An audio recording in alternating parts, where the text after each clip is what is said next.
Greetings and salutations, one and all, to another fun-filled episode of the Super Review Show's Mixed Bag, coming to you live once again from many caves. As always, I am joined by the panel of panelists of the Super Review Show, Bill and Justin. What's going on, guys?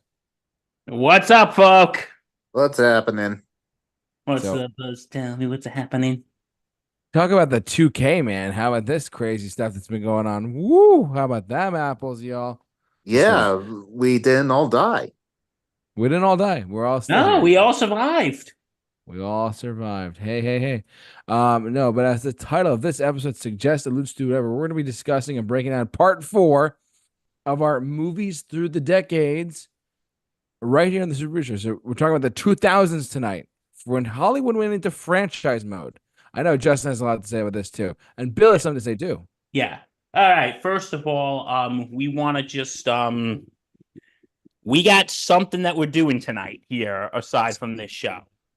Um, as you all know, last week Hurricane Helene devastated parts of the country, with South Carolina in parts like South Carolina, Georgia, Florida, many in North Carolina. Many communities are without power. And did you guys see what is it, Asheville, North Carolina? Did you guys see that? Like, it's Yes. basically been wiped off the face of the planet. You cannot get there unless you are air traveling,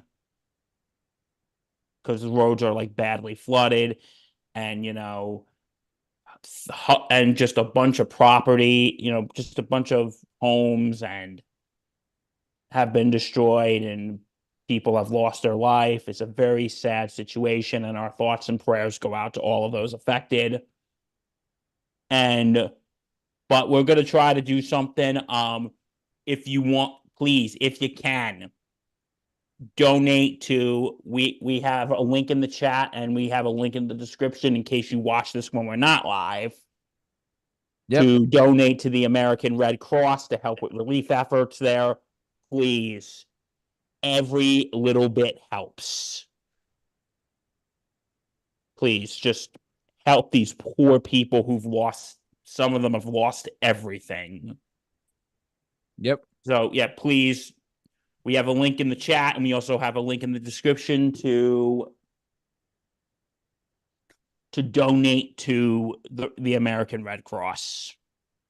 Yes, and even if you are listening to us on podcast format by the time this gets uploaded, the video link is still there. So if you go to our YouTube channel, find this episode, and you can donate to the Red Cross there. And it's a very, it's very sad what has gone on down there, and we want to help them out as much as we can. So Red Cross donation link in the description of our video. Check it out, please.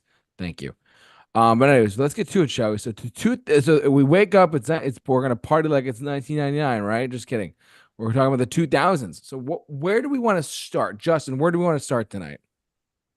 I mean, part of me wants to go back to 1999 just for one movie because it's probably the one movie that we missed back in the 90s. We never talked about Phantom Menace. Oh, okay. Let's go there for just for 1 sec. Yep. Star Wars: The Phantom Menace. Here we go. And I want to talk about this movie mostly because just how big the anticipation was for this movie. Let's remember, this was before fandom got toxic. Yes. There was this pure excitement for a new installment of this franchise. And the fact that it was going to tell how we got to the original trilogy, the origin of Darth Vader begins with this movie. So expectations were high. The trailers made it look great. And everyone goes to see the movie, and they're like, that didn't just that couldn't have just did that just happen? Oh my god, that happened. We were all in shock about how great this movie was, right, guys? The reception to this movie was not great. And this was around the time forum boards and discussion boards started really becoming a thing on the internet.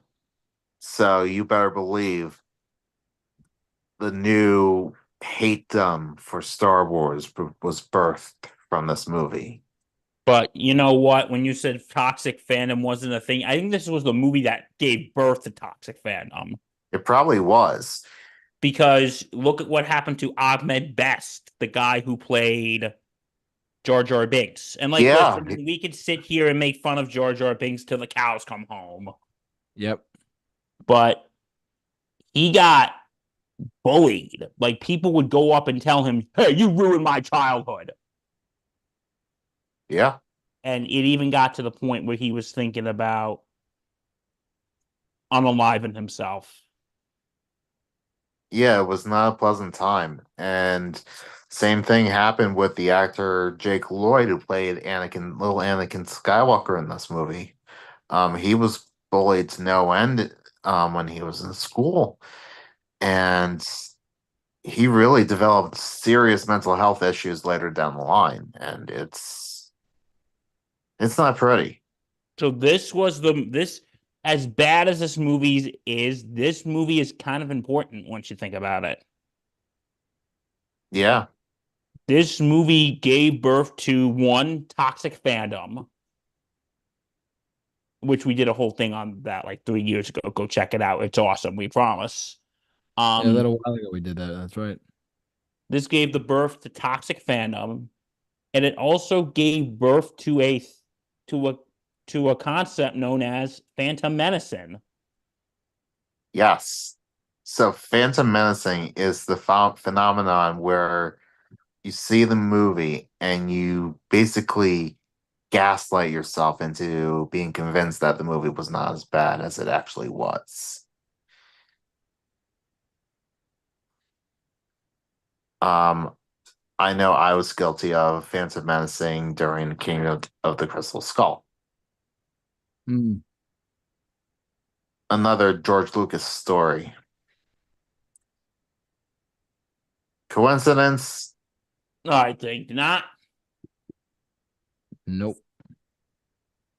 But you know what?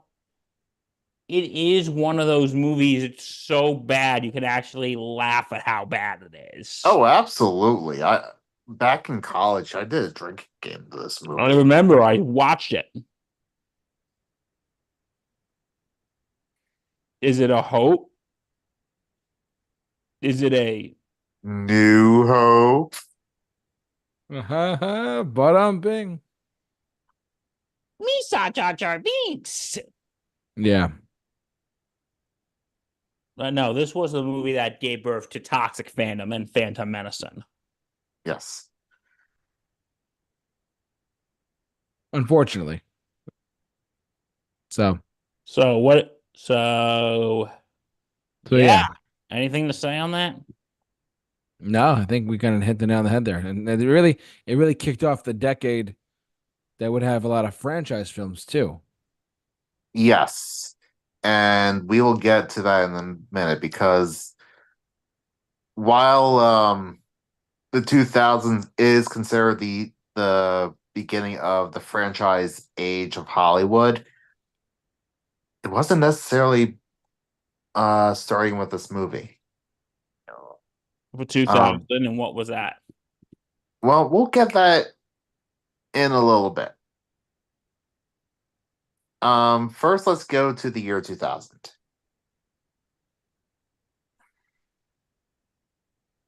And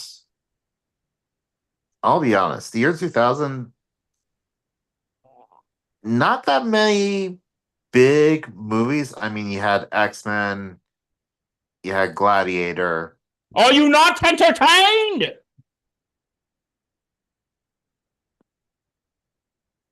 Russell Crowe's going to come and smack me for that one, isn't he? You had the resurrection of superhero movies with X-Men. Let's not forget, guys, until this point, Aside from like the Blade movie, like in '98, comic movies were kind of a joke. Super movies were a joke. And we all know what we Yeah, can thank for that one. Yeah, thanks, Batman and Robin. yeah, but Seriously, here's the thing about the Bryan Singer X-Men movies. They feel embarrassed to be comic book movies. in what way? The costumes or the story? What was it? Um, Costumes, sort of this condescending tone towards the comic books. The what do you expect? Spandex, Well, kinda. but I mean, I agree with what you're saying. But what I'm thinking is you gotta, I mean, look at the time at least too, like a yellow suit or like a blue suit at the time. Now it's much more like, oh, now we did spoilers for the two people that didn't see it, but Deadpool and Wolverine, we saw him in his costume, you know? Also, I'll set all this one other fact. Bryan Singer actually banned comic books on set. I did not know that. Okay. Young Kevin Feige, who was then a producer's assistant to Lawrence Shore Donner, would smuggle them in. Yeah. Really? Yeah. That's why if you when we get to the MCU later on in the 2010s, that's why a lot of the storyboards are adapted directly from the pages of comic books. True story.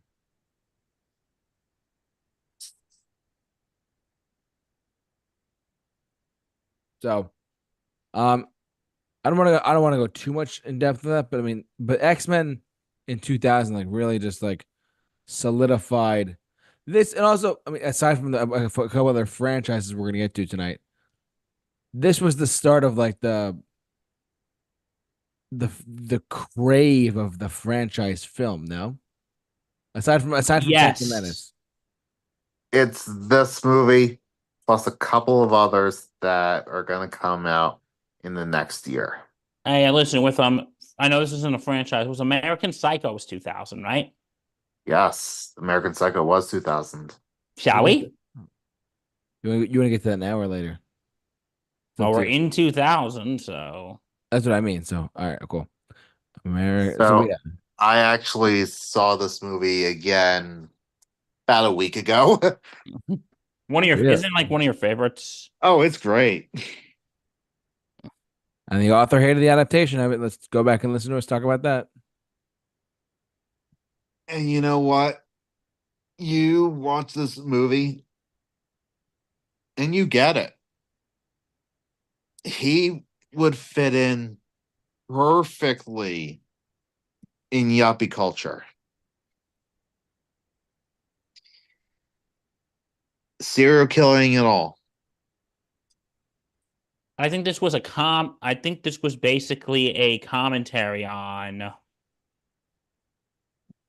was basically a commentary on whatchamacallit, on yuppie culture. What do you think? Yeah, because a lot of these yuppies were um coke addled white collar psychopaths who did not care about anyone or anything besides themselves and their flights of fancy. Hmm.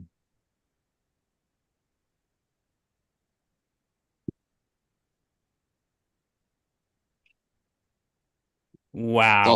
It's also funny as hell. I haven't seen it. You've never seen it? No, I know. Shame, shame, shame. Here we go. Hey, Justin, wouldn't you say that's a shame worthy? I mean,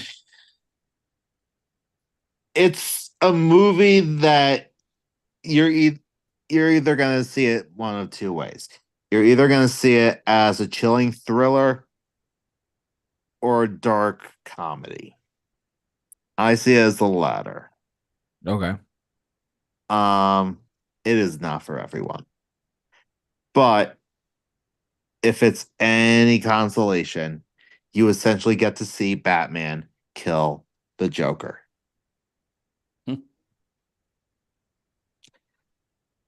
So take that and go watch this fucking movie. Ooh, Oh, I okay. got a question. Yeah, Do you sure. like Huey Lewis in the News? Me, yeah. They're okay. In 1980, Huey released this "Hit to Be Square," a song so catchy, and it's not just about the conformity and the importance of friends, but it's a Personal statement about the about the band band itself. themselves. Hey, Paul. Try getting reservations at their single now, you.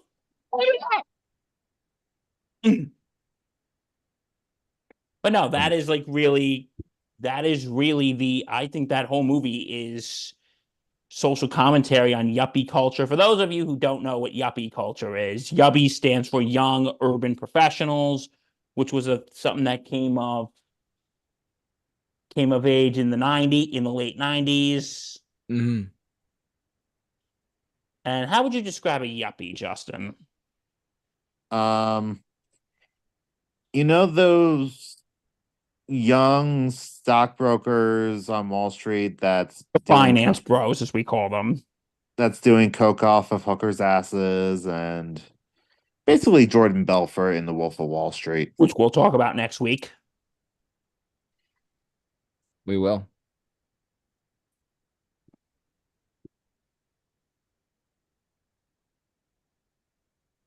But yeah, this is a great film, and like I said, you get to see Batman kill the Joker, Why? even though it's not that Batman's Joker. But Wait, is that guy played?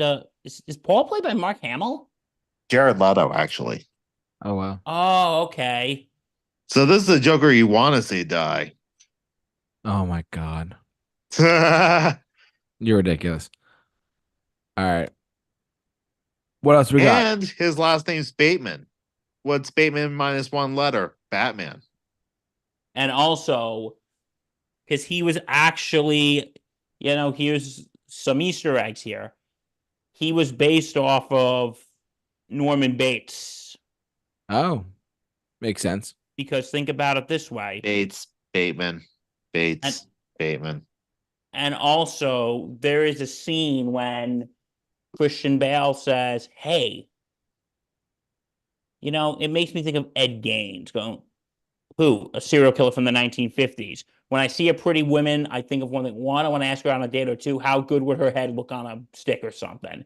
And Pike. Ed Gaines was allegedly the inspiration for Norman Bates for Psycho. So there's something to impress your friends at parties with. With a random fact from Bill. Man, it's with Bill. Ooh. Okay. All right, let's keep going. Okay. Is that it for 2000? I know you guys mentioned Gladiator. You want to touch on it really quick or no?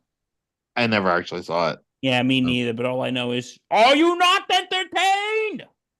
Yeah, me neither. All right, we can skip that one. And apparently, Comicus, Joaquin Phoenix's character is one of the most satisfying villain deaths out there. But all right, let's Well, go to that's good 2001.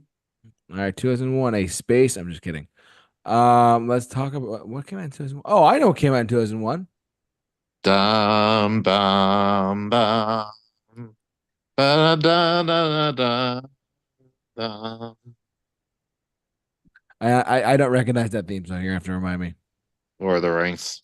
Oh, I was gonna go Harry Potter. Okay, I know nothing about this, so have fun. All right, thanks.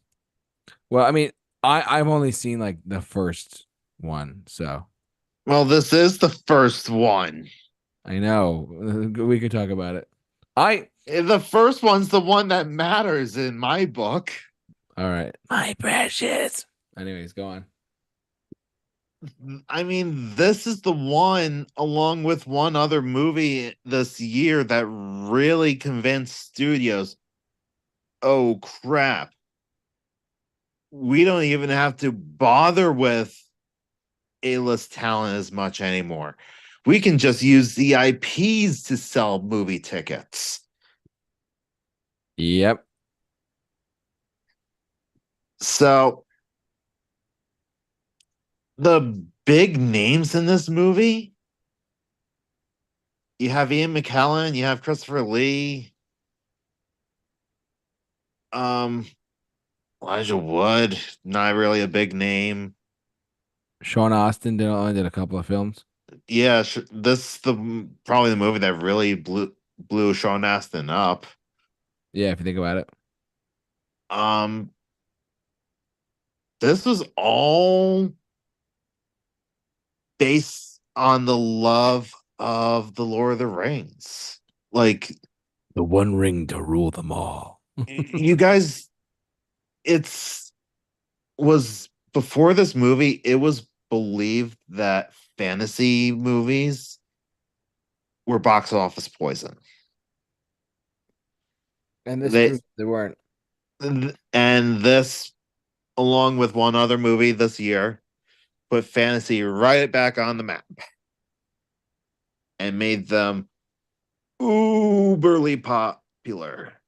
Because Lord of the Rings, for the longest time, was considered this unfilmable epic. Ralph Bakshi did an animated version back in the 70s, which has its fans, but It's no bueno. most people prefer the modern ones over it, especially considering it is incomplete. Um, and they took a gambit with this movie.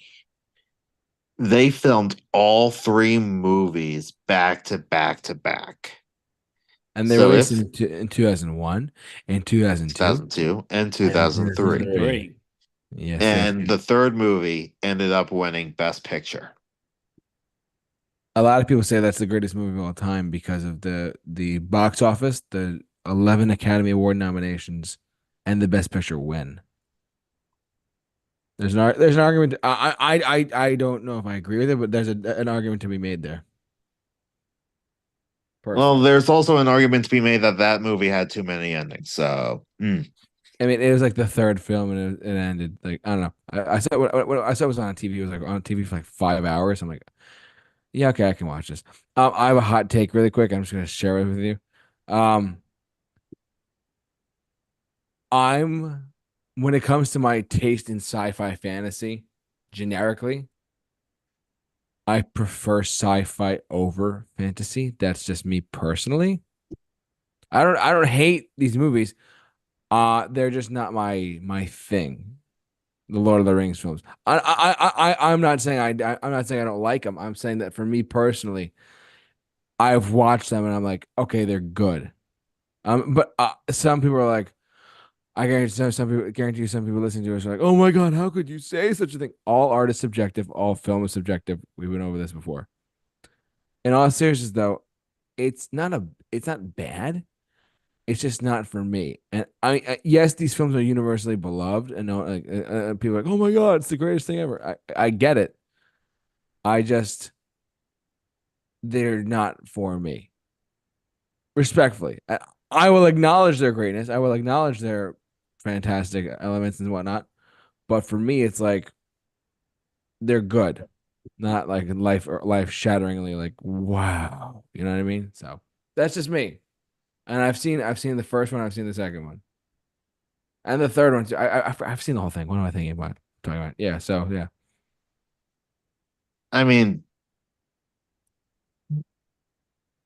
if you're a Tolkien fan, you love these movies. If you're not a Tolkien fan, then why are you seeing these movies? That's actually very true. That he raised a good point there. And if you are a Tolkien fan, then yeah, go ahead. But yeah, other than that, it's like whatever. I mean, it's funny though because I love Harry Potter. We'll get to that in a second because that also came out this year. Yes. But but yeah, I mean, I don't know. I don't know. I'll watch him. It's just Tolkien and his Middle Earth stuff is like a little out there for me. I don't hate the movies. I don't hate them. I just think that they're a little like not overrated. Just like not they're just not my thing. You know, what I mean, it's hard to get into it because there's so much to dive into with the book, so much to dive into with the story of Bilbo Baggins and whatnot. Justin, you're gonna laugh at this. So someone in my film class actually called them Dildo Baggins at one point, Oh my God. just for the fun, just for the fun of it. But yeah, no. But in all seriousness, though, it's like it's one of those movies that I would say it's definitely all three are a must see for sure. But if they're not your thing, they're not your thing. So that's just me. Anyways, I digress. Anything else for Lord of the Rings though? Bill, you haven't seen them, right? Nope. I had a Okay. friend who was obsessed with them and made my two other friends watch the director's cut. Oh Oh no, God. you poor thing. No, I didn't. No, don't feel bad for me. Feel bad for my two friends who had to I put up with do. that. That's All like 4 hours of it. that's Exactly. that's literally a day of movies. Literally, if for those of you out there who have never seen Lord of the Rings and want to get into fantasy films, if you are up for the challenge, I want to just pull this up really quick. Lord of the Rings, extended edition runtime. I want to see how long they are really quick. So the first one is 3 hours and 28 minutes. The second one is a 3 hour film exactly. And the third one is 3 hours and 21 minutes for Return of the King. That's literally like you're sitting in front of the TV for like 12 hours, almost 13 hours. Yeah. That's And that's not including the Hobbit movies. oh God. We'll get to this. We're taking the hobbits to Isengard. The Hobbit, the Hobbit, the Hobbit, the Hobbit. Anyways, for those who've seen that meme, good for you. No, but it's all around, and all three were nominated for Best Picture, and the third one won Best Picture. So it's a conversation we had there. We had to talk about that. But yeah, Lord of the Rings, one of the greatest trilogies of all time. So now why don't we jump over to that other fantasy franchise that I can talk more about if that's okay with you? I can't talk about any of these. That's all right, Bill. We got you. Harry Potter. There are I'm not gonna get into it, but my God, there are some great memes for Harry Potter. Like I got 99 problems, but a snitch ain't one. Oh, so the very first one though, the Sorcerer's Stone came out in 2001. This, and I'm sure Justin's gonna chime in for a sec too. I love these movies. I was raised in the Harry Potter world. I was one of the first people in Harry Potter world in Florida. Kid you not, I was one of the first people inside that park. The hype was real in 2007 for Harry Potter. I kid you not. But yeah, Harry Potter and the Harry Potter crave, if you will, Harry Potter like fandom started in 2001 with Harry Potter and the Sorcerer's Stone.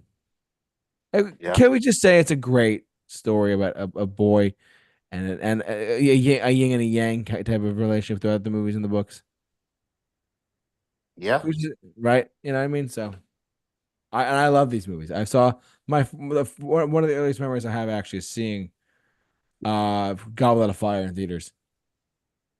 That was one of my first movie experiences ever, was seeing Goblet of Fire in theaters. Oh wow, really? I remember because one of the trailers before Goblet of Fire was Monster House. Put it that for a second. I remember the trailer for Monster House playing before Goblet of Fire. Yep. I saw that movie in theaters. I know, I blew Justin's mind just now. He's like, what's going on here? What's going on? No, I thought you would be seeing him in theaters way before Goblet of Fire. No, I mean, I was like 8. Yeah. And I'm just saying. you could have gone into Azkaban fine. I could have, but I didn't, unfortunately. And then I saw the rest of them in theaters too, which was great. So, Harry Potter. He's not Spider Pig anymore. He's Harry Potter. He's Harry Plopper. God. That I've seen. Spade pig. Spade pig. My God. Sorry, the Simpsons references. But no, in all seriousness though, like this is one. I would make the argument that Harry Potter films are what Star Wars did for kids in the 70s and 80s. Harry Potter did in the 2000s for kids. I mean, yeah, it cultural Made a phenomenon. whole generation want to read again. Yeah. Read books. Not just read books, but read like really good sci-fi books. Books are good for you. They are. But I stand by what I said with Lord of the Rings. Like, this is, again, a movie that really didn't have any A-list talent in it. Was going basically completely off of the popularity of Harry Potter, the books. Yeah. And J.K. Rowling is sitting on a lot of money. Not to mention an amazing score by John Williams. Oh, oh my God. That's do do do do do do do do do. It's so John Williams. And then the composers after took note of that and they said, let's keep it going. Incredible. Fun fact, I think I heard this music before I ever heard the Star Wars music. Really? Interesting. Yeah, this is like some of my childhood right here is Harry Potter. I used to play Quidditch in my front yard. I'm not even kidding. Uh, That worked out well. Like, look, get dad, let's get the broom. You know what I mean? Better be Gryffindor. It's so funny. And I would say the film franchise progressively got better and better and better over the course of the 2000s. Like the franchise itself, um, like the films got better. I think it peaked at Prisoner of Azkaban, had a bit of a lull, and then peaked again in Deathly Hallows Part 2. So you didn't like Order of the Phoenix or Half Blood Prince at all? Um, I didn't love Half Blood Prince. Dude, that's like that's the movie. That's one of my favorites. You know why? Because we're getting so close to the end. Like it's like the end before the ending. We know what a Horcrux is now. This is great, guys. Yeah, but you can tell Dan Radcliffe was drinking the whole time. he was he hated being typecast. He was like, I hate the fact that I'm typecast as Harry Potter. Oh, he's out of typecasting now. Oh, but yeah, that's true actually. So He played a farting corpse. he went on Broadway for like naked to like get out of the Harry Potter. Like, oh my God, it's Harry Potter naked. Like literally, it's crazy. So, anyways, but Harry Potter, it started off in 2001, and it actually when they re-released the film in China, and it became one of the next billion-dollar films over there. So this is a universal like fan base. Yeah. Crazy. All right, that was 2001, pretty much. Right? Well, Bill, do you have anything for 2001? who, me? Yeah. No, not really. But was there anything that really came out in 2001? Kill Bill, was that 2001 or 2002? Hmm. Let's fact check. Well, Oh, that was 2003. Sorry, yeah. guys. But anyway, but there was actually another reason why Harry Potter and Lord of the Rings and fantasy films were becoming big at this time. Why is that? Because of a certain tragedy that happened in 2001. Oh, Yeah, that's true. because of the terrible event of September 11, 2001, Hollywood decided to go in a different direction. Because the 90s, you got to look at it this way. The 90s were all the blow 'em up action movies, get the terrorist bad guy. But after, the terrible events of that day, Hollywood started going into a new direction. So that's why films like Harry Potter and Lord of the Rings, well, I think they were released before 9/11. Um, I don't know. Let's check the release they date. were already planned for release. Let's just say that. I'm making no sense right now, am I? No, you are. You kind of are, because you do have a point. 9/11 really did change the attitude towards a lot of movies that came out afterwards. It was released on November 16th. 16th in the US, 2001. November 16th, 2001. This is why we have Google. After 9/11, there were a lot more movies that were showing, for example, American patriotism. Um, a lot more movies that were aiming more for the PG-13 demographic. Yep. Um, Because film was used after not film was basically used as escapism. exactly. At the time, yeah. So Especially. that's They why we went more with escapist entertainment rather than Realistic entertainment. realism in that it reminds you of all the horrible shit that's going on in real life. so from like say 2001 to say like 2004 was when it was all basically, escapism. That's when we saw the big fantasy boom of like Harry Potter, Lord of the Rings, Pirates of the Caribbean, That's another one too we could talk about, yeah. Yeah. and that was Even directors like Quentin Tarantino, who's more known for like gritty, realistic crime thrillers, went more into a genre filmmaking route with Kill Bill in 2003. But that's a pretty gruesome film too, but we'll talk about that when we talk about it. Yeah. But yeah, but things were changing in Hollywood, and also a lot of family-friendly films were those horrible 2000s family films that got released. Which one? Like, name one of them. Scooby-Doo. Oh, Oh, the Raja Gosnell movies. yikes. Do we have to talk about them? No. Looks like we got another mystery on our hands, kids. But Yeah. we do. But I think there is one film that we could talk about, and we have talked about this before because it was partially affected by the tragedy. Oh, go on. Spider-Man. Yeah. Now we're in 2002. Okay, and we talked about this before, but here's the brief review. That when in summer of 2001, there was that famous trailer in which two robbers were escaping a bank robbery, In a helicopter, and they got caught in a web between the two towers. which is a really great image. Oh, yeah. It's still It's on YouTube. You can go find it. I know, but still on YouTube. God, what an image. And then, I really wish they could have kept that. And then, of course, 9/11 happened. And, there was a poster. We talked about this before.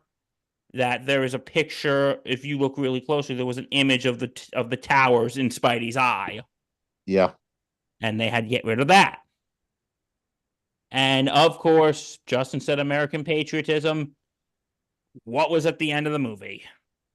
The American flag. You mess with Spider-Man, you mess with New York. You mess with one of us, you mess with all of us. And then, of course, at the very end of the film, Spider-Man's on the giant American flag. God bless America. But Which anyway, only keeps getting bigger and bigger as each movie goes on.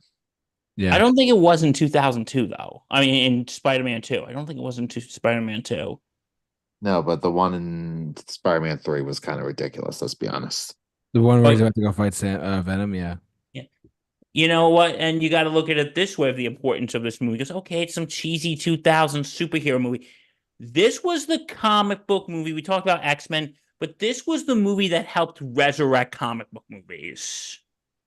And this was the one that shows you can have a little color, too. What do you mean have a little color?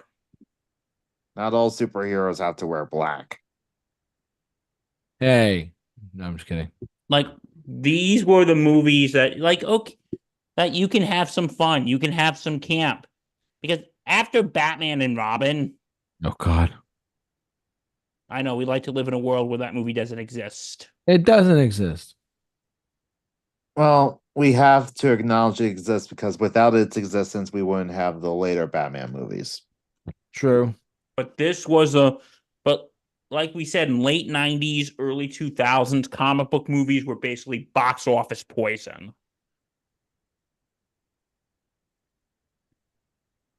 Yeah. They Yeah. were basically box office poison. All the goodwill was sapped out. I mean, all the goodwill was zapped out. Well, Batman and Robin sucked.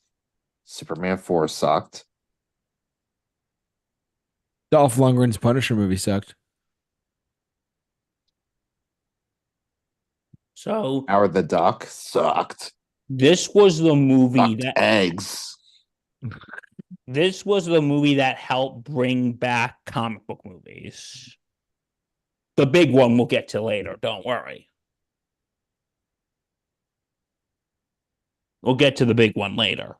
But anyway, yeah, so Spider-Man, I would say, was an important movie in comic books. What do you think, Justin? Oh, absolutely. Um, this was Sam Raimi is to Spider-Man what Tim Burton is to Batman. Like the first movie played it a little safe, maybe a little close to what the studio wants. Second movie, oh, he makes a Sam Raimi movie through and through. There's so many Evil Dead nods in the second movie. It's not even funny. Oh yeah. But then the third one, Third one, he had to make a studio movie. Bummer. and we'll probably get to those. Don't worry. Okay, what? Anybody have any other things for 2002? Because I got something. What do you got? This is probably one of my favorite movies that came out in 2002, and it's another Marty Scorsese film. Gangs in New York. Of course.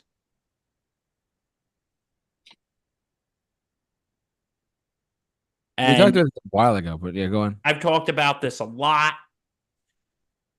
A one of my favorite movies. I think this is one of Marty Scorsese's underrated movies. And also one of the movies that almost made him quit filmmaking. Really? How come? 2 words. Harvey Weinstein. Oh yeah, weren't they fighting during this? I think this is the movie. Either this or The Aviator. You know what exactly happened? He wanted to do this for years because he bought the rights to the book like I want to say back in like the 70s.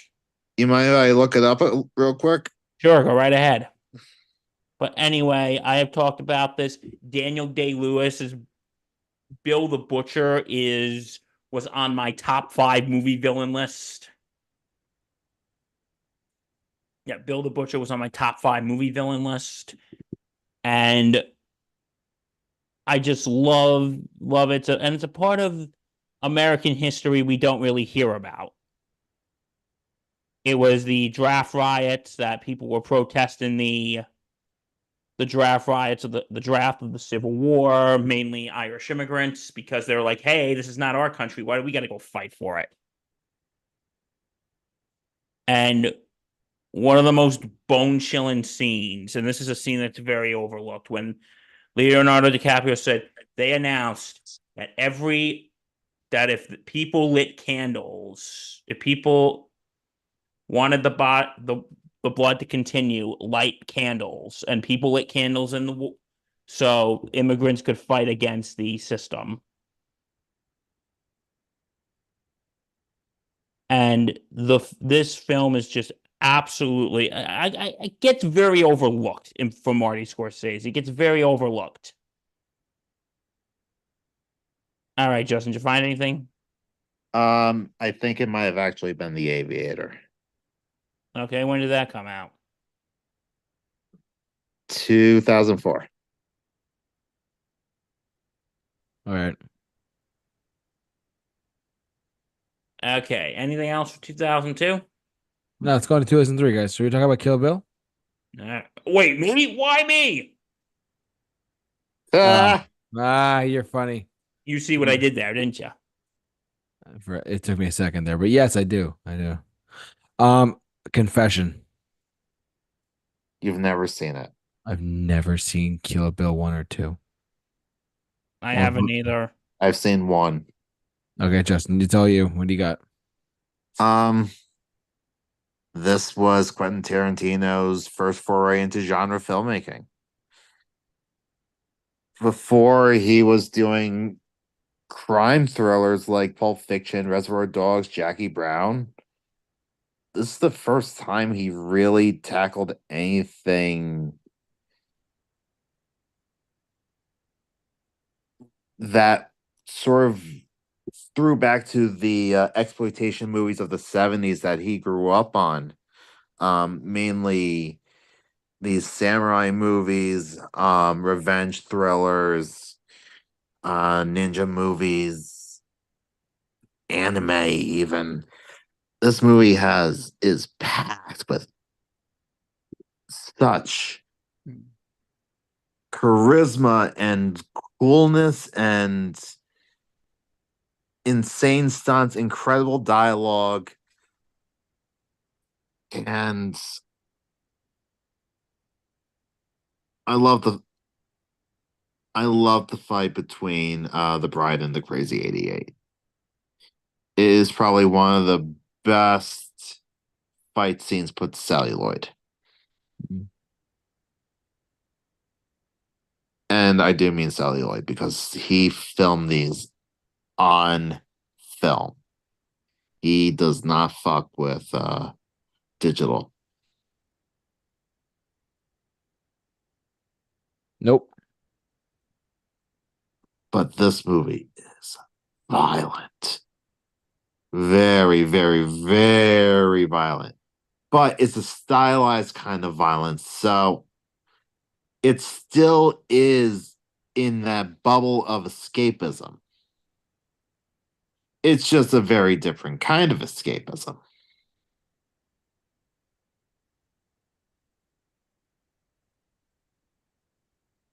All right. And Bill, you've never seen it, right? Nope. Neither have I. That's unfortunate. I should probably get on that. It's been on my to see list for a while, but yeah. Um, that was 2003. What else? What else came out? Oh, X-Men. Oh, Yes, go Finding ahead. Nemo. We Have got to we? talk about this. We have to talk about it. It's probably one of the most beloved Pixar movies to date. And because you know what it is?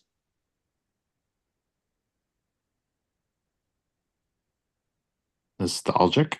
It's nostalgic. And it actually, because this was around the time when 2D animated films were becoming Unprofitable. unprofitable. So they moved to CG. And this beat the, and this actually dethroned, no pun intended, The Lion King as the highest grossing animated movie at the time. Oh wow. Okay, yeah, that is important. So yeah, this became the highest grossing animated.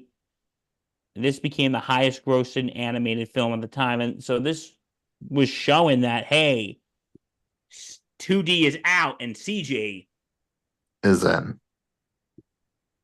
Because isn't technology great? Am I right? Technology is great. So anyway, I love this movie. It's a classic. Now it's a Pixar film that's a classic, but it's one of my. It's up there for sure as far as Pixar goes. Because we have to think about it. Remember, just keep swimming, just keep swimming, just keep swimming. That's just good advice. Just keep swimming. It's great advice from Ellen DeGeneres, mind you, Before she went crazy. before she had her own show. And before she became a total mm-mm. Yeah, we don't talk about that. We don't talk about Bruno. Ha ha. Sorry, that's a bad joke. Okay. So, Yeah. anything else for Anyway. 2003? Justin, you got anything? I might be Um, trying to blank on something. I'm trying to think. I mean, we could talk about how while we were finding success in comic book movies like Spider-Man and X-Men, not all of them were firing all on all cylinders.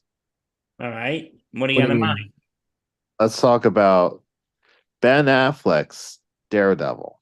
Okay, I'm gonna just defend this movie right up front. I love this Okay, movie. JT's defending it. Oh I boy. actually really love this movie. I really do. Not the but the director's cut is actually a solid film.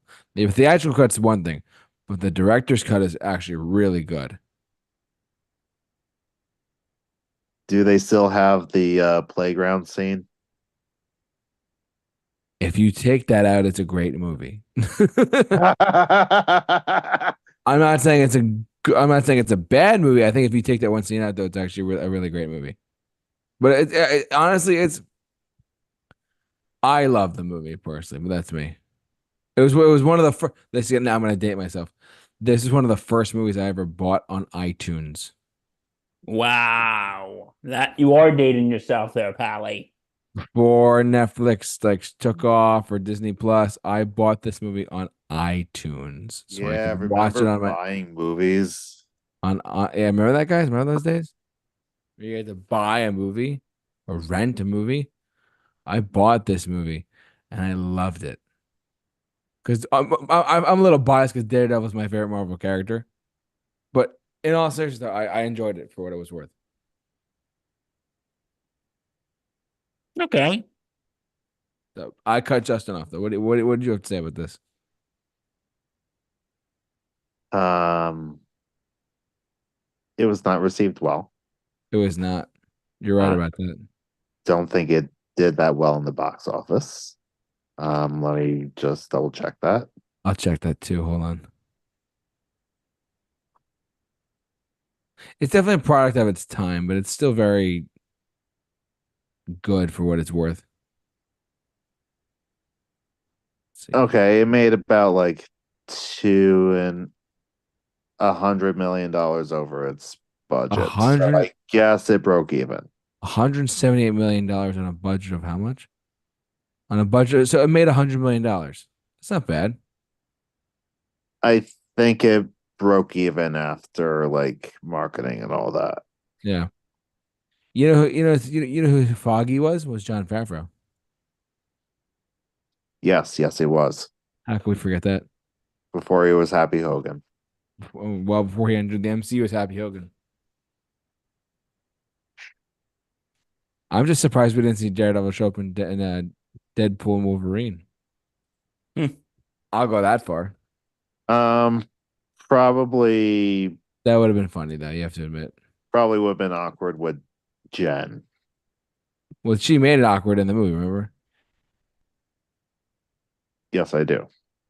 Now you were for those you don't know, we saw Deadpool and Wolverine, and my God, Justin was cracking up the whole theater was cracking up with the Jennifer Garner Electra comments. It was so I don't true. remember that one. She was like, "It's complicated." Well,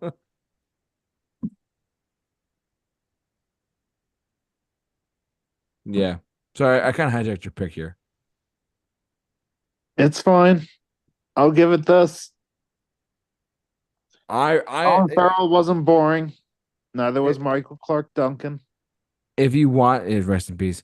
If you watch the director's cut of Daredevil, it's actually really good. Truthfully, I'm not joking. If you watch the director's cut, it's very good.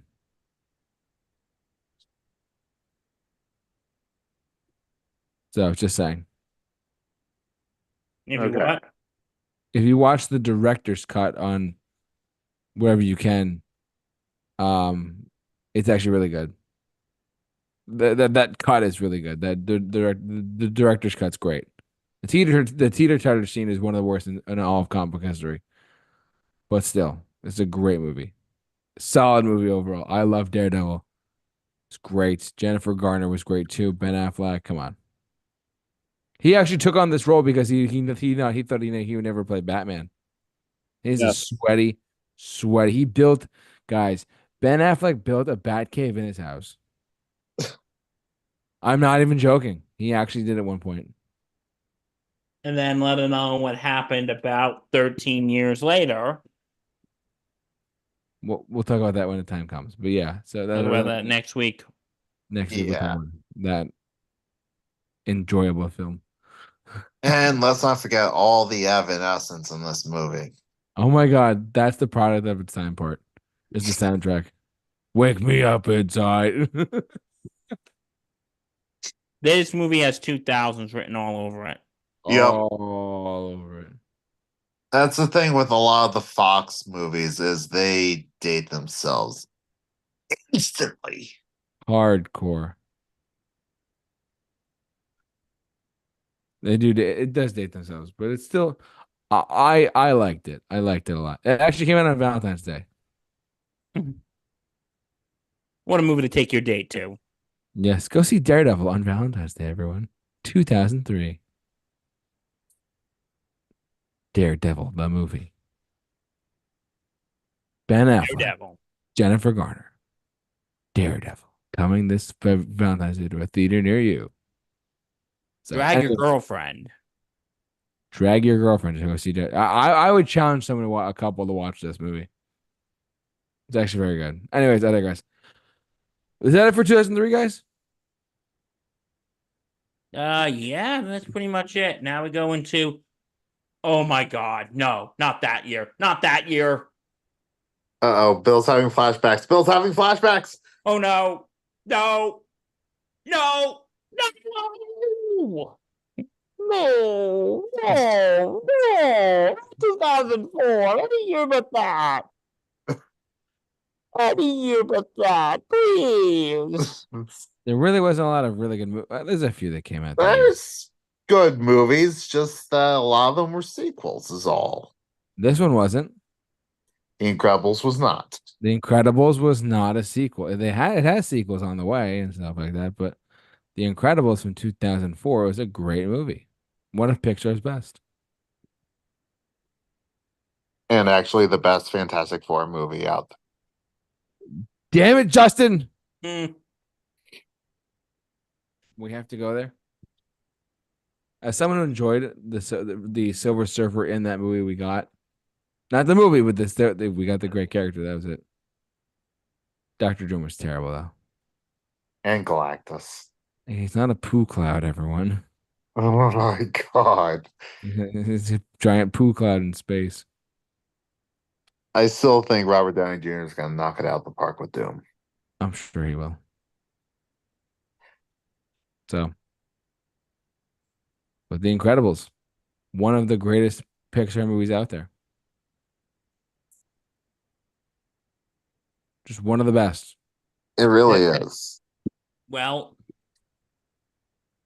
yeah. And, I'm sorry, go on. and the first Pixar movie to be rated PG. Oh, I didn't know that. Just PG? No, I'm just kidding.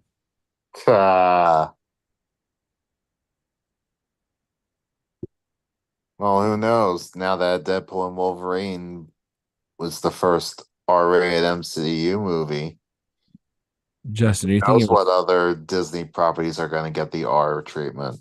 Sausage Party 2? Wreck-It Ralph 3, Wreck-It Ralph. rated R. I said Sausage Party, but that's me. But they could make a sequel to that with Seth Rogen. No, seriously, Wreck-It Ralph 3, but it's the dark web. Oh, The dark web. You know, okay, you know what? Once while we're on the topic of animation, What? there's a film that we should talk about. And I forgot to talk about the first one, which came out in 2001. Shrek? Shrek 2, which came out in 2004. We could touch on the Shrek films. Go on, yeah. An ogre. Yeah, well, if you remember last week, we said this was in the waning days of the Disney Renaissance. Other studios tried to compete with Usurped their Disney. throne. One of them was DreamWorks, in which we talked about. They had great success last in the 90s Prince of Egypt. with Prince of Egypt. And now, guess what? And now in CG, like they never competed with Disney in 2D. But then when it was becoming CG, then that's when DreamWorks really started giving Disney a run for their money. Yes. Especially with Shrek. This was actually the first non-Disney or Pixar film to win Best Animated Picture at the Oscars. Yeah. It was the first non-Disney animated film to win Best Animated Feature at the Oscars. And the movie was basically a complete deconstruction of everything that Disney was. It was basically a giant parody of Disney movies once you think about it.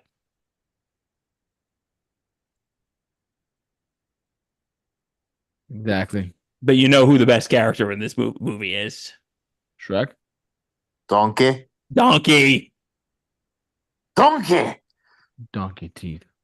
You know what? My favorite part is I love when he's explaining that ogres are like uncles. Ogres are like onions. And he goes, What about the parfaits? Have you ever heard of hey man, let's go get the parfaits. I don't want any parfaits.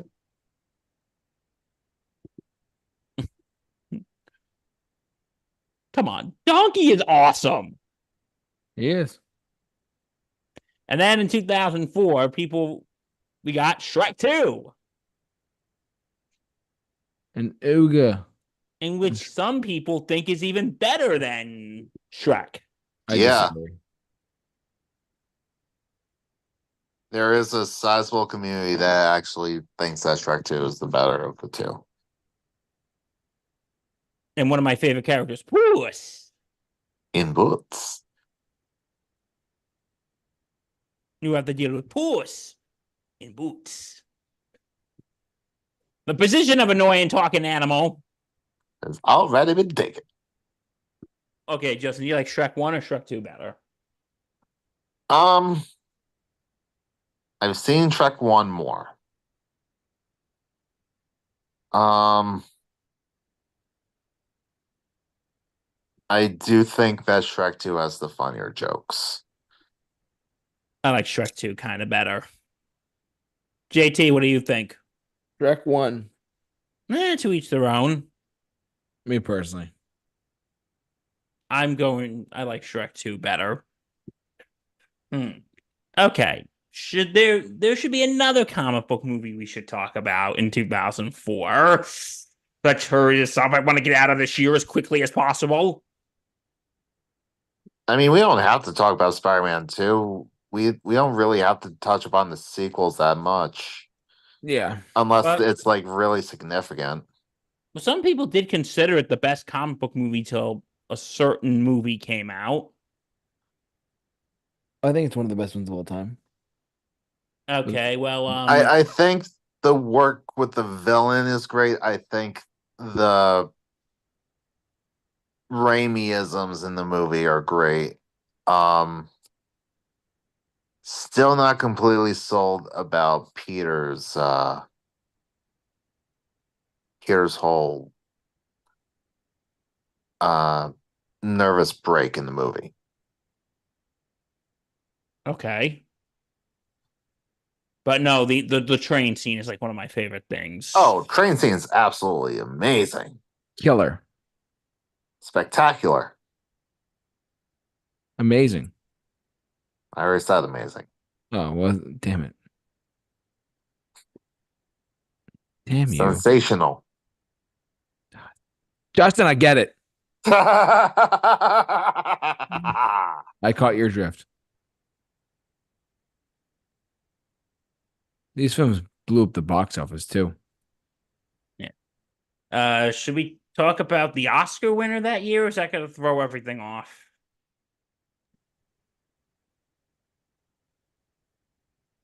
It'll probably throw stuff off. It's okay. So Million Dollar Baby. yeah, Oh yeah. we don't have to go into that. Hey, Actually, one I Best never saw Picture. it. We can't deny it. I actually never saw it.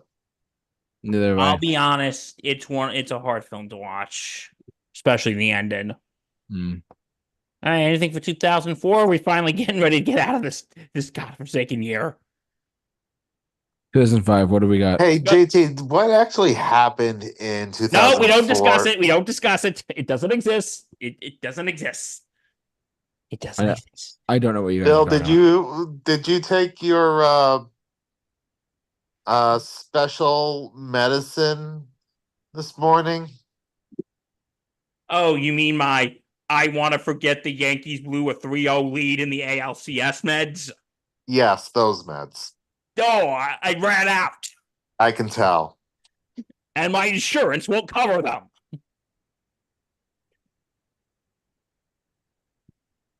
Anyway, 2005. Yep. Well, we got some, believe it or not, we got some stuff to talk about Finally. in 2005. Okay. We have One to thing start. Go ahead, Justin. one thing I actually do want to touch upon, which I don't know if you guys were planning, 4-year-old version, I I wasn't would. planning on it, but go right ahead. because this movie what did for the sex comedy what John Hughes did for the teen comedies. This movie made R-rated comedies profitable and successful again.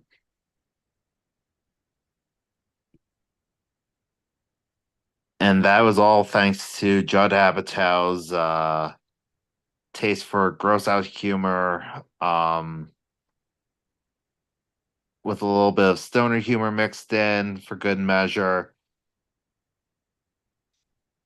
Because before this, we were getting a lot of like zany comedies, like Ace Ventura, maybe the occasional teen sex comedy like American Pie, but this is squarely for the adults. Not a lot of teens will appreciate the kind of comedy that's in these kind of movies. So this was the launch of a new generation of comedy, adult comedy.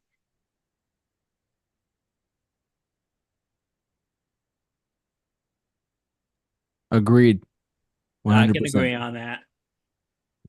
Like Anchorman came out. Anchorman was around the time too. That's another one. It kind of fit that similar vibe of the time too. So Yeah, it was this movie. It was Knocked Up, um, Dodgeball was around the same time. Dodgeball, Step Brothers. That whole time period of stuff.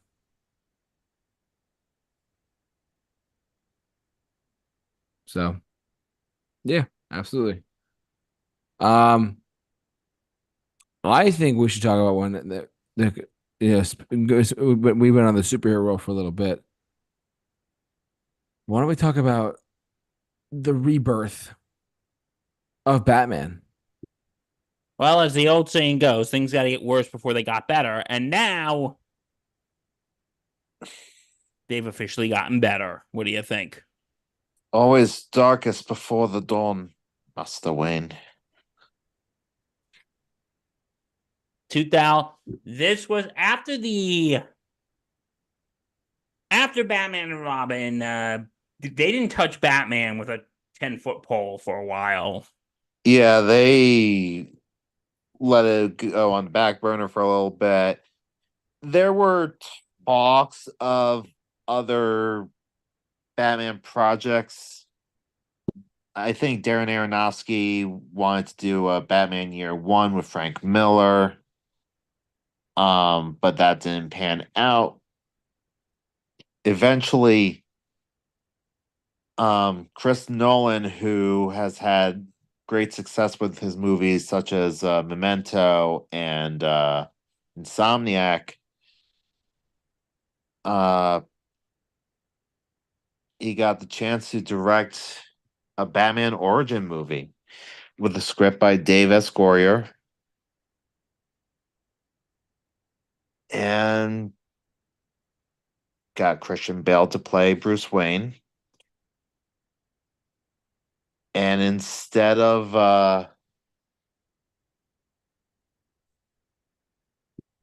making Batman's past the mystery like the previous movies did with like little reveals here and there, they do a deep dive into his character and start this whole myth arc throughout the entire trilogy for this character.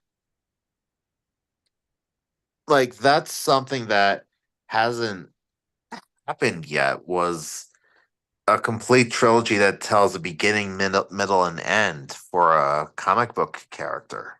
Oh, absolutely. And you can argue it still hasn't happened since. I mean, if you consider Avengers Endgame the end of the MCU, like there are some people who do consider that. Yeah, you could make that argument that the MCU, at least the Infinity Saga, had a beginning, a middle, and an end. But Did. this the franchise that did first. And this was the begin, and this introduced Batman as a more realistic.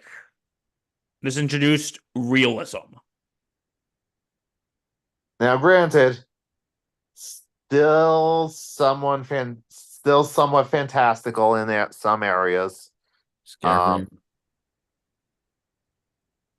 Like some will actually say that Matt Reeves is the Batman is probably the more realistic portrayal, but this did add a very much needed dose of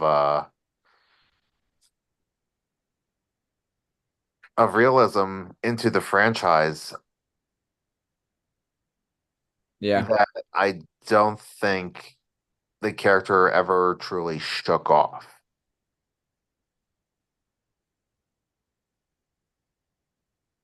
So anyway, yeah, but no, Batman Begins. I actually saw it in theaters with Justin when we went to go see The Dark Knight Rises. They did a triple feature. Oof, what a day. 9 hours in a movie theater. That's intense. I can't believe we did that. You, Justin? Eh, they were good movies. Yeah, Batman Begins is, I think, a good start to, again, we'll get to that in a little bit. So, Okay, I got another thing for 2005. I want to talk about another Oscars controversy, if you guys don't mind. Uh-oh. And guess who would appreciate this if he was here? Dr. Matt Hemsley. Dr. Matt Hemsley. Okay. Last week we talked about the infamous when Shakespeare in Love beat Saving Private Ryan. Yeah. But there's another Oscars controversy that people still talk about to this day. Is it Crash? Yes, we got to talk about Crash. Sweet. Has anyone ever, JT, have you ever seen Crash? First of all, we envy you, don't we, Justin? Don't we I envy? actually haven't seen Crash. Oh, so I'm the only one who has to talk about it? Justin, where's my ability to talk about Crash meds? They're on back order. Okay. Okay. I can do this. I can do this. I can do this. All right, please take out your rosary beads. We will be today. It's Wednesday. We'll be praying the glorious mysteries, and we'll be praying for Bill's sanity. But anyway, Crash is a film. It's a movie that has multiple stories in one. And you know what? I'm just going to go out and say it. Because if I don't say it, Justin, someone else won't. This movie is boring. It's boring. And there's a big metaphor, one is you have a guy who is Muslim American who's worried about his house getting broken into. Remember, this is post 9/11 people, where violence against Muslims went up. His door is getting fixed by a Mexican American, and then you got a black couple, a white couple, and a black man and his brother, a white couple. You got all these things, and it all crashes together. And I watched this movie in high school. Oh my God. I was so freaking bored watching this movie. I was so bored.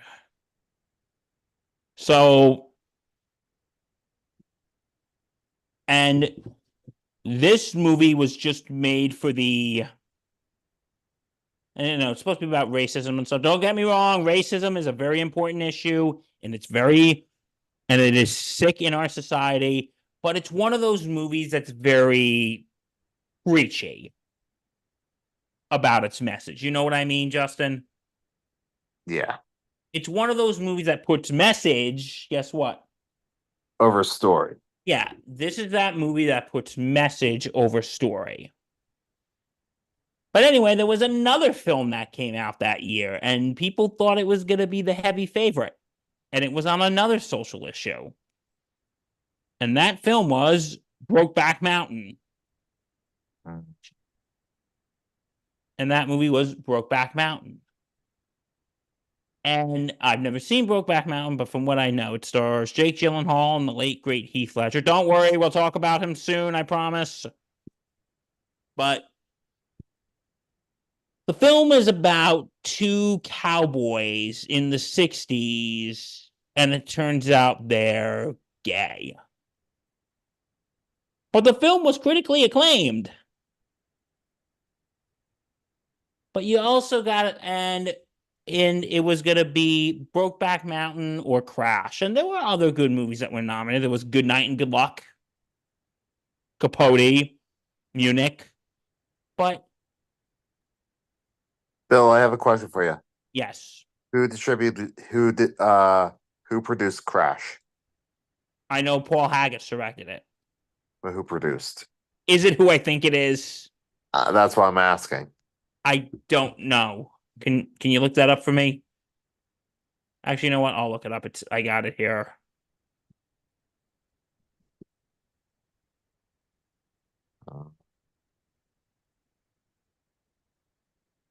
Okay, never mind. Okay, false alarm. You thought it was produced by He Who Shall Not Be Named, didn't you? Yes, because he's very known for bullying the Academy to vote a certain way. That's what he did with Shakespeare in Love. But there was another reason why Crash won. You see, it's time for historical context. Okay. This was around the time, this was 2005, when homosexuality was still a taboo topic. Mm-hmm. And, 2004, George W. Bush, after winning re-election, actually proposed the Federal Marriage Amendment, which would legally define marriage as a union between a man and a woman. Yeah. which would officially outlaw same-sex marriage. Yes. There were people in the Academy, and listen, I'm not getting political here, but, we think of Hollywood as like super liberal. They weren't even ready for this movie. No. Do you know, or you're just saying this to No, I remember the clip from Ernest Borgnine. Borgnine, Borgnine. who said that he refused to watch it? Yeah. And there were other members of the Academy. I think there were other members of the Academy who refused to watch it. Yeah. So, you know what, Justin? This brings up an interesting conversation. Do you think Academy members should be able to watch all the movies that are That are nominated? yes? Yeah. It's not that big of a commitment usually, considering that it's usually the same 30 movies or so. So you have to watch what, 30 movies in how much time between the nominations being announced and the award show?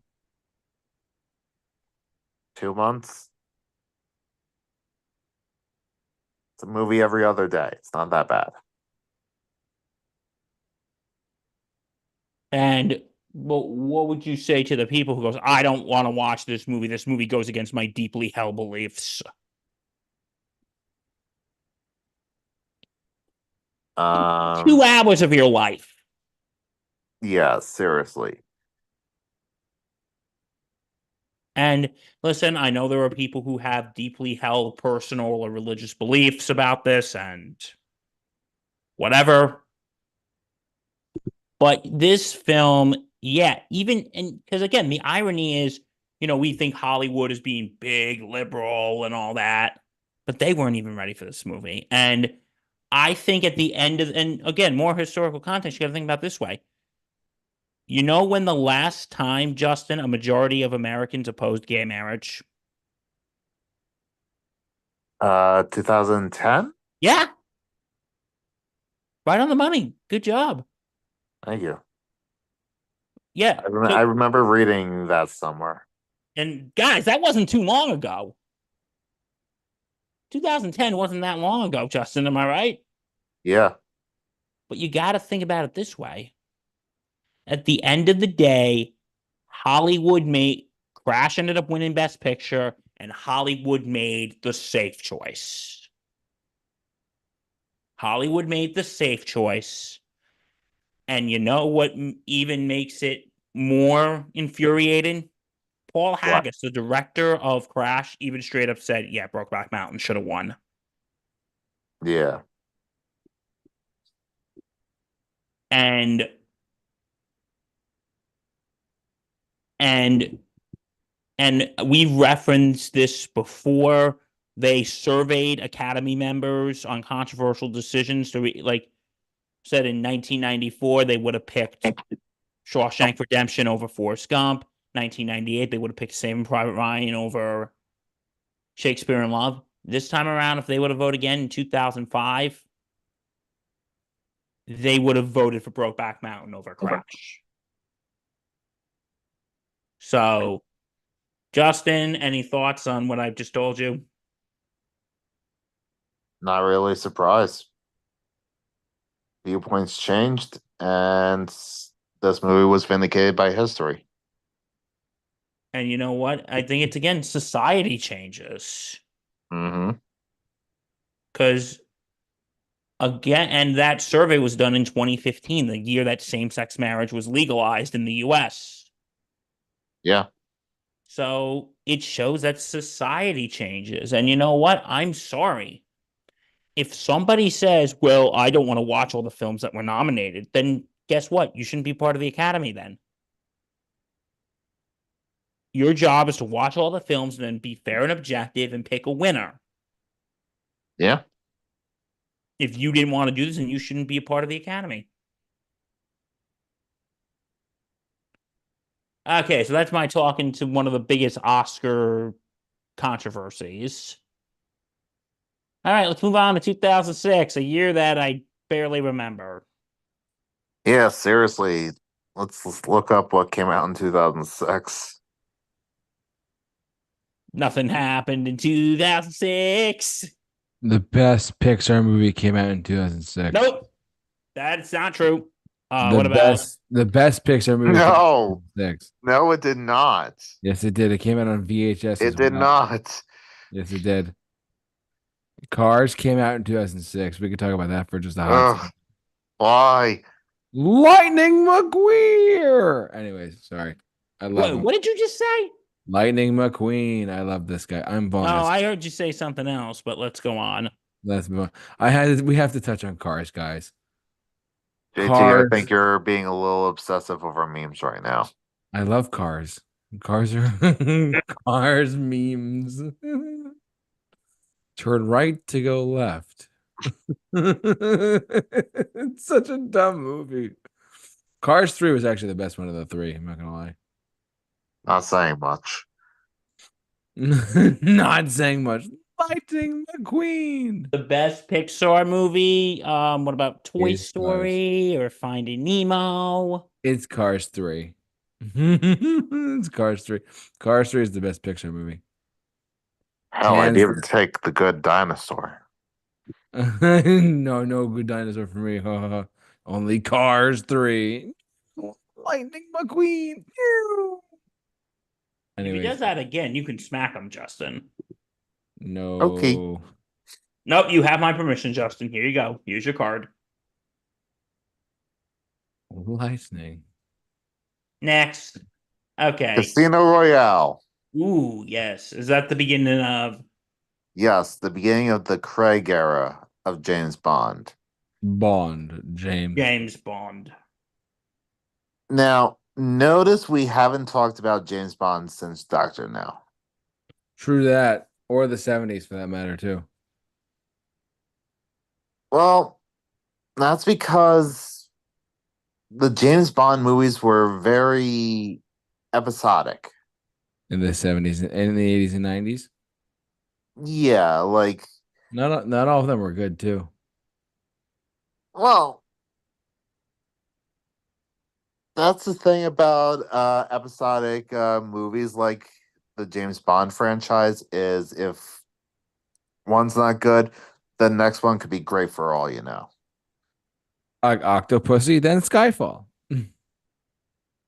Two separate bonds, but still.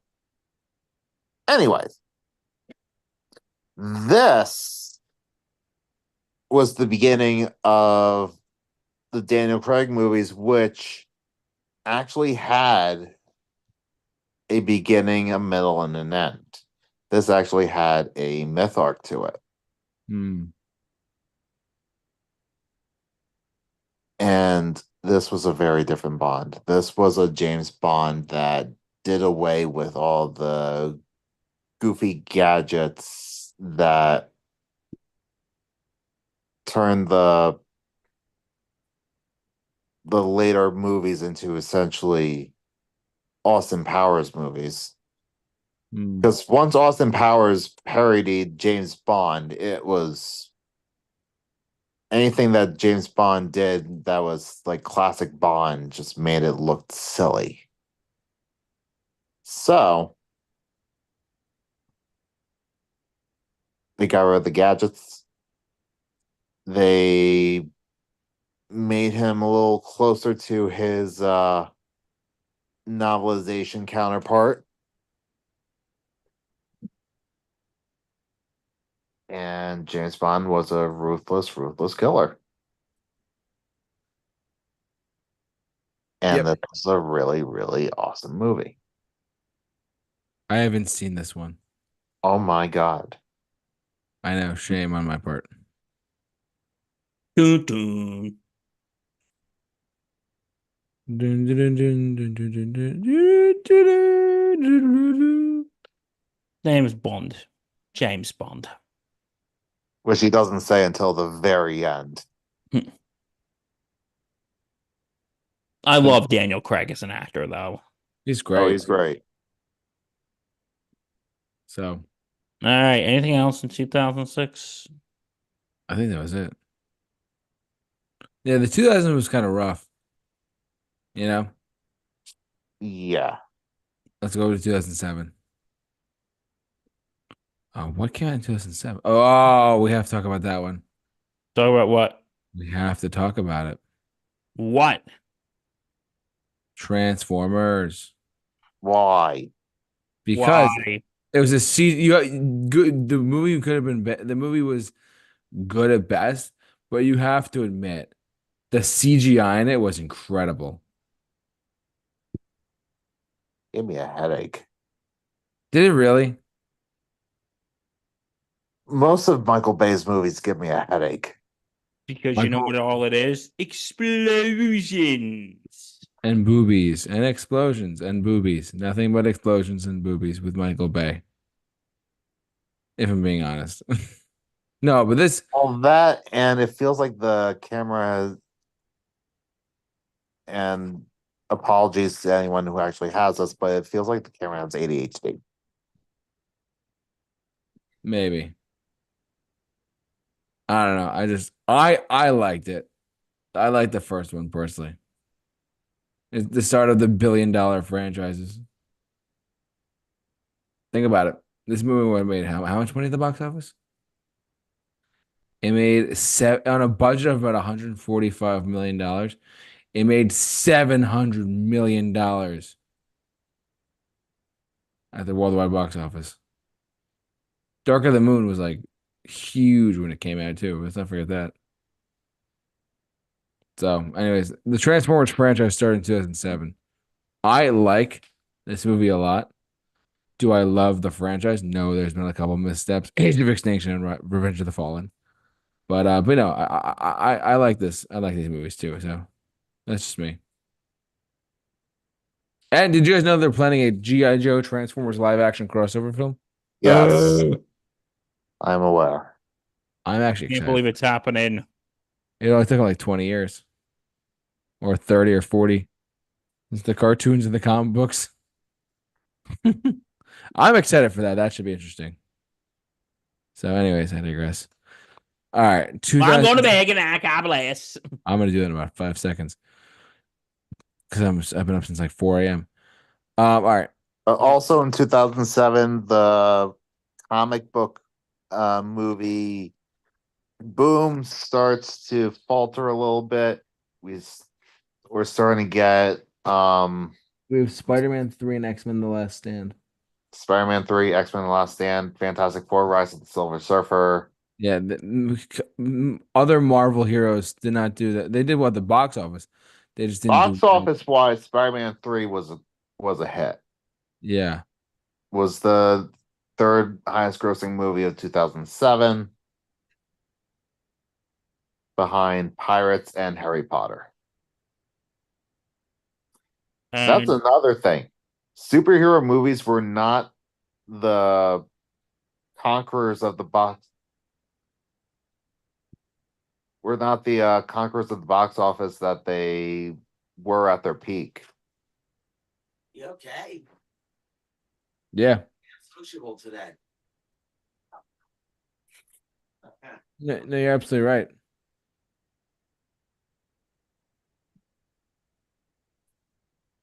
So I couldn't okay, agree. Justin's doing the show in the dark.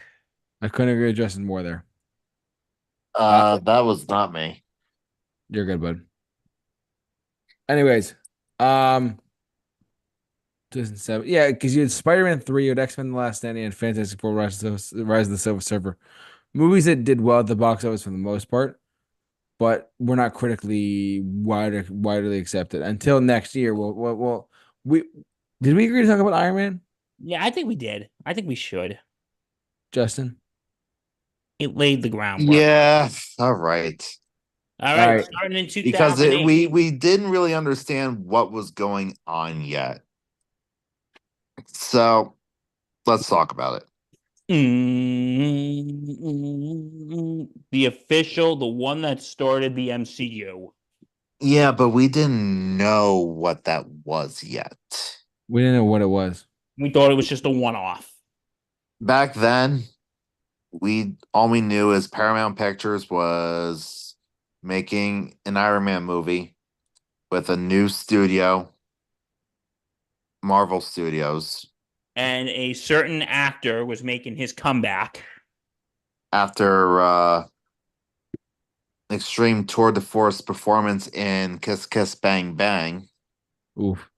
Because at this point, RDJ was basically, I'll do anything.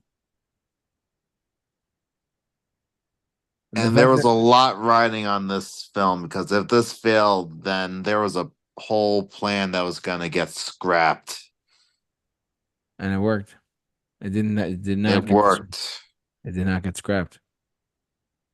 And eventually, word got out that there was a scene at the end of the credits.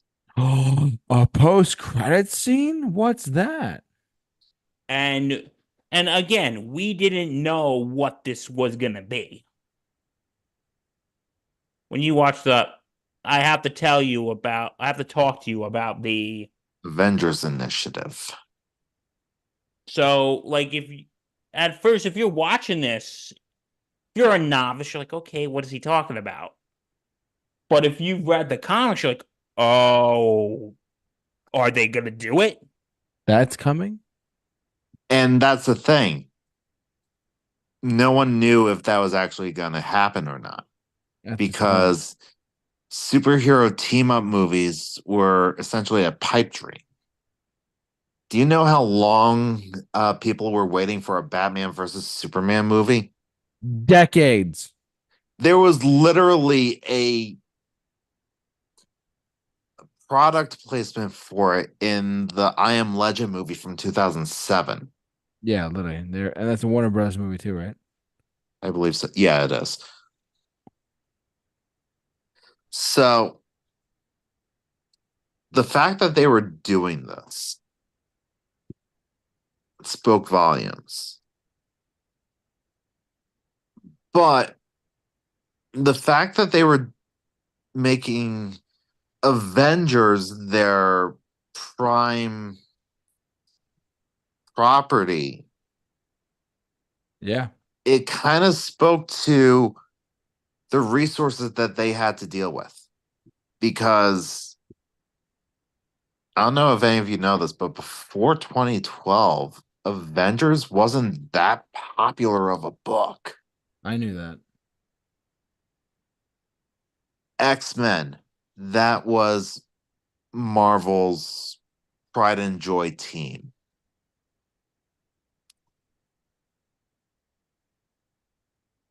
So the fact that they built all of the success on a team of B-listers, Truly a remarkable thing. it is. And the fact that the movie was a hit too made it that much crazier. Yeah. They're like, oh, it's like, oh, Spider-Man's boring me. Fantastic Four is boring me. Let's try this new guy, Iron Man. And sure enough, it worked. Now, And granted, not every character hit. Released that same year was The Incredible Hulk. Which, by the way, I really like. There's debate whether it's one of the weaker. Actually, no, a lot of people agree it's one of the weaker MCU films out there, but it was still seen as respectable. It did not do the numbers that Iron Man did, though. No, it didn't make enough to but they were warrant a teasing sequel. it again. Oh, they were. They doubled down on their bet that they were going to release. They were going to do the Avengers. And the Hulk did it, Yep. which was a movie that I actually really liked. I really did. And by the way, we've said this before, we'll say it again. The Edward Norton Hulk movie, that Mark Ruffalo is Edward Norton. Like as far as it's the same character, they just switched actors. Right. That's just the truth. That But is how then it at happened. the end of this film, Robert Downey Jr. shows up. and they're like, wait, that's RDJ. Are we gonna? What is he doing there? You know? Are we? Is this gonna happen? And sure enough, it did in the next decade. Is this gonna happen? That would happen. So okay, now you know what we got to talk about. Oh yeah.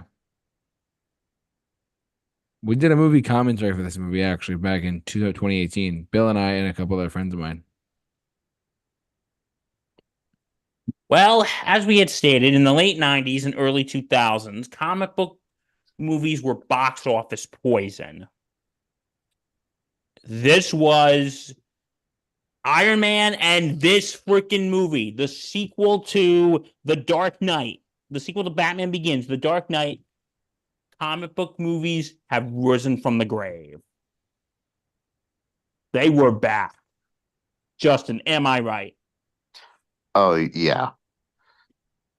And because Christian Bale's performance is Batman, but something that everyone else talks about. When we see at the end of Batman Begins, what is it?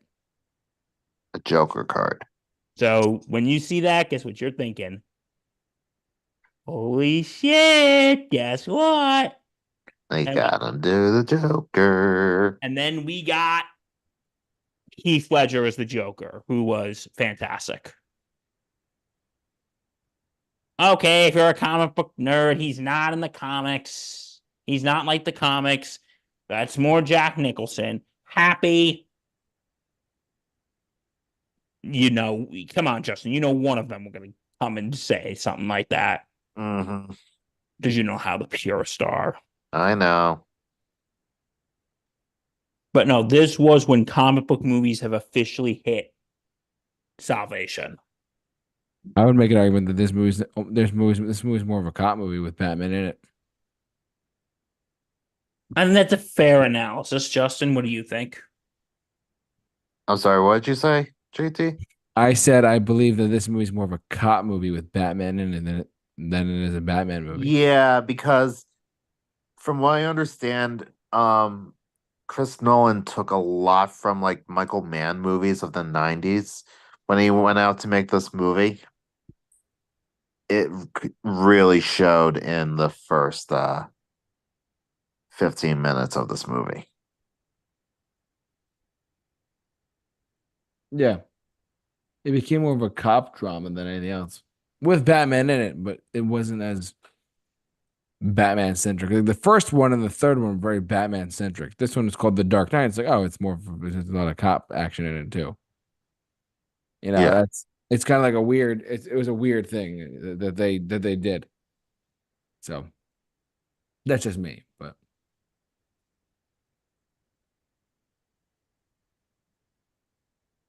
but yeah, one of a top tier comic book movie for sure. No, this is like an S tier Batman movie. Like this continues Christopher Nolan's realism. Yeah. And this movie was a box office explosion. It made just over, like literally a breath over $1 billion. A breath. And it's like the exact numbers were like a 1 billion 00 something $1,000. I looked it up. It made a breath over $1 billion.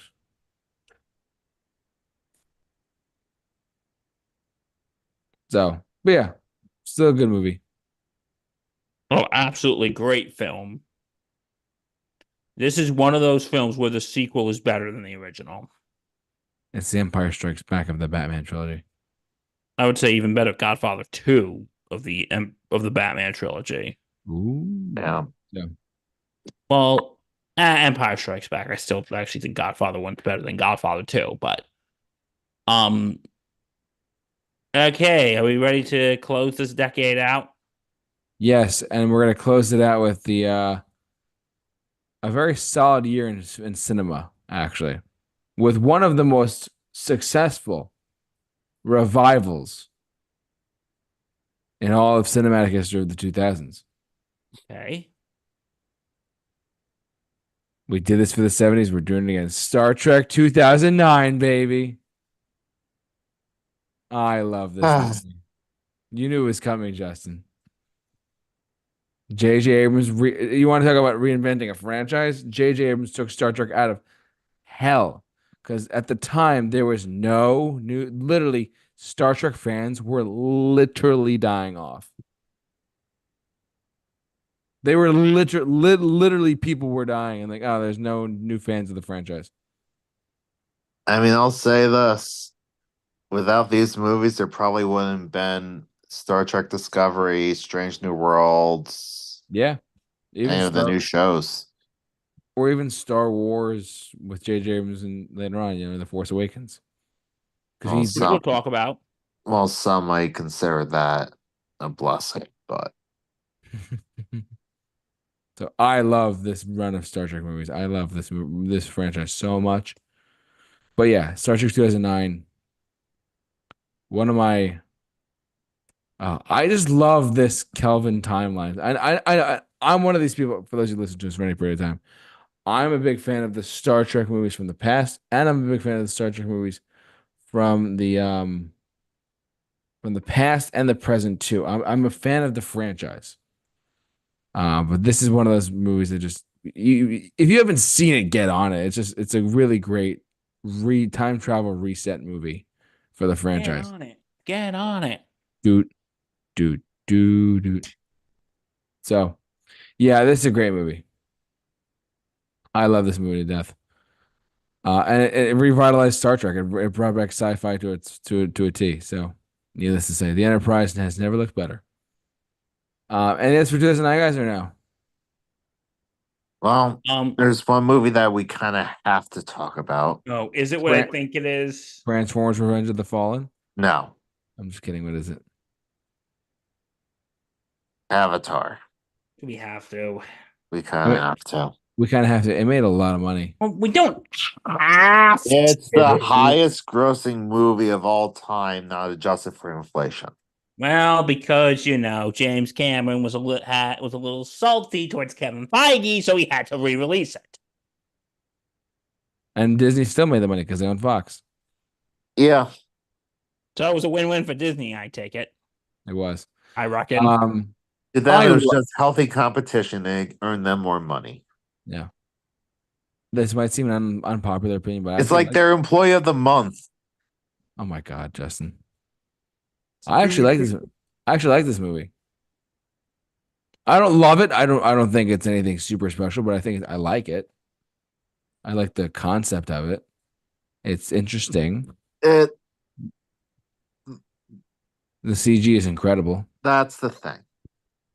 It's the CG. It's all style, no substance. All style, no substance. Yes, the CG is absolutely stunning. It's probably the best CGI in the history of cinema that I don't think any movie will ever really surpass it unless it's an Avatar movie.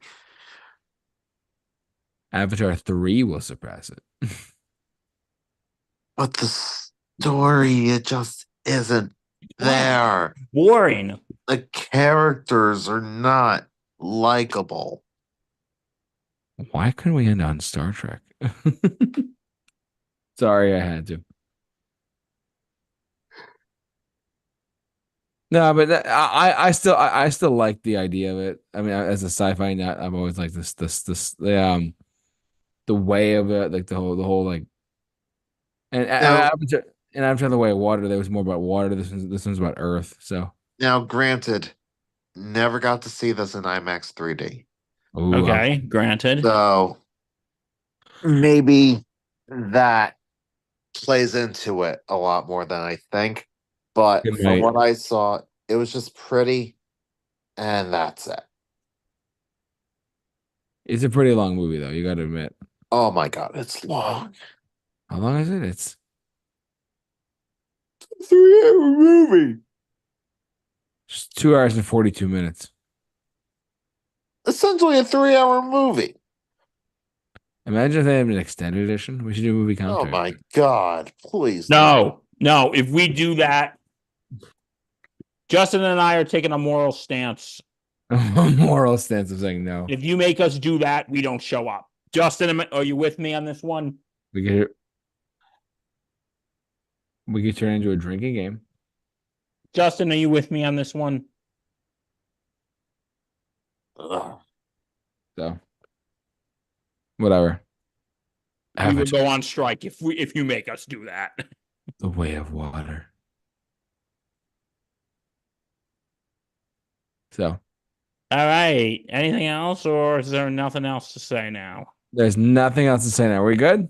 Yes, we're good. All right, guys, we are good. We want to thank you for watching, listening, however you enjoyed us tonight. Thanks so much for tuning into our podcast, as always. I want to thank the two gentlemen, as always, Bill and Justin, for doing this podcast with me, as always. Always a pleasure. And Bill has something he wanted to mention. I forget what it Sports was. Insanity podcast on the Sports Insanity Network. And don't forget to check out Thursday Night Gridiron tomorrow night. Hopefully,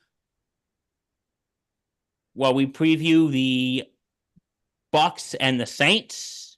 Yep. And no, Bucks and the Saints. Duh. Bucks and the Falcons. Duh. I knew it was another NFC South team. And don't forget, JT, next week we'll be doing Mixed Bag on Tuesday. Yes, correct. Because Bill is not going to be here next Wednesday, so we are doing our show next Tuesday instead. So tune in next Tuesday for our channel as well. Yes, tune in. It's going to be, we wrap up this journey through the decades. With the 2010s. Yeah, we're not going to do the 2020s because we're in them now. Yeah. We're still experiencing them. We sure are. So, yeah, check out next week when we conclude on Tuesday our journeys through film through the decades. And then the week after, it's time. Yes, the roast of J Man is coming up because my birthday's in 2 weeks. And then following that, 200! Then we'll reach our 200th episode of Mixed Bag. This is why we're doing the countdown officially. So we want to thank you for watching, listening, however you enjoyed us. Thanks so much for tuning in, as always, to our podcast. But for all of us here at the Super Review Show, stay safe. Take care. Take care and be awesome. Be awesome.